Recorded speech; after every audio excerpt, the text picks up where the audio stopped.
2 Samuel chapter 7.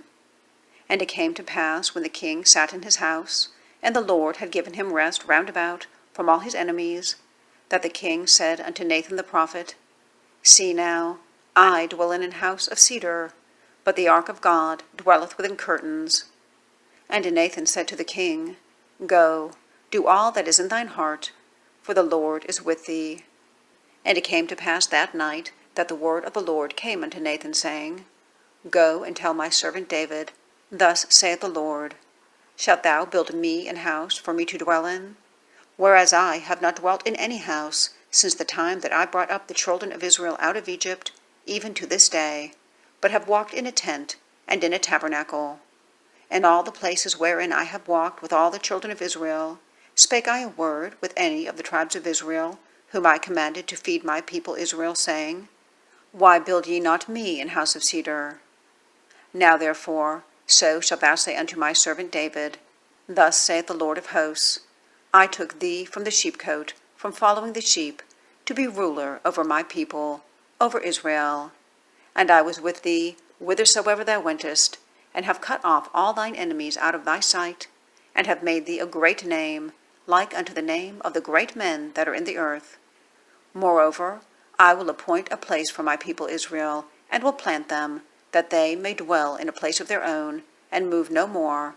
Neither shall the children of wickedness afflict them any more, as before time, and as since the time that I commanded judges to be over my people Israel, and have caused thee to rest from all thine enemies. Also the Lord telleth thee that he will make thee an house. And when thy days be fulfilled, and thou shalt sleep with thy fathers, I will set up thy seed after thee, which shall proceed out of thy bowels, and I will establish his kingdom. He shall build an house for my name, and I will establish the throne of his kingdom forever. I will be his father, and he shall be my son. If he commit iniquity, I will chasten him with the rod of men, and with the stripes of the children of men. But my mercy shall not depart away from him, as I took it from Saul, whom I put away before thee. And thine house and thy kingdom shall be established forever before thee. Thy throne shall be established forever. According to all these words, and according to all this vision, so did Nathan speak unto David. Then went King David in, and sat before the Lord, and he said, Who am I, O Lord God? And what is my house, that thou hast brought me hitherto? And this was yet a small thing in thy sight, O Lord God, but thou hast spoken also of thy servant's house for a great while to come. And is this the manner of man, O Lord God? And what can David say more unto thee? For thou, Lord God, knowest thy servant. For thy word's sake, and according to thine own heart, hast thou done all these great things, to make thy servant know them.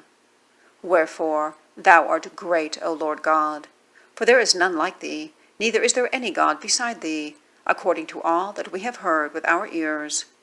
And what one nation in the earth is like thy people, even like Israel, whom God went to redeem for a people to himself, and to make him a name, and to do for you great things and terrible, for thy land before thy people, which thou redeemest to thee from Egypt, from the nations and their gods.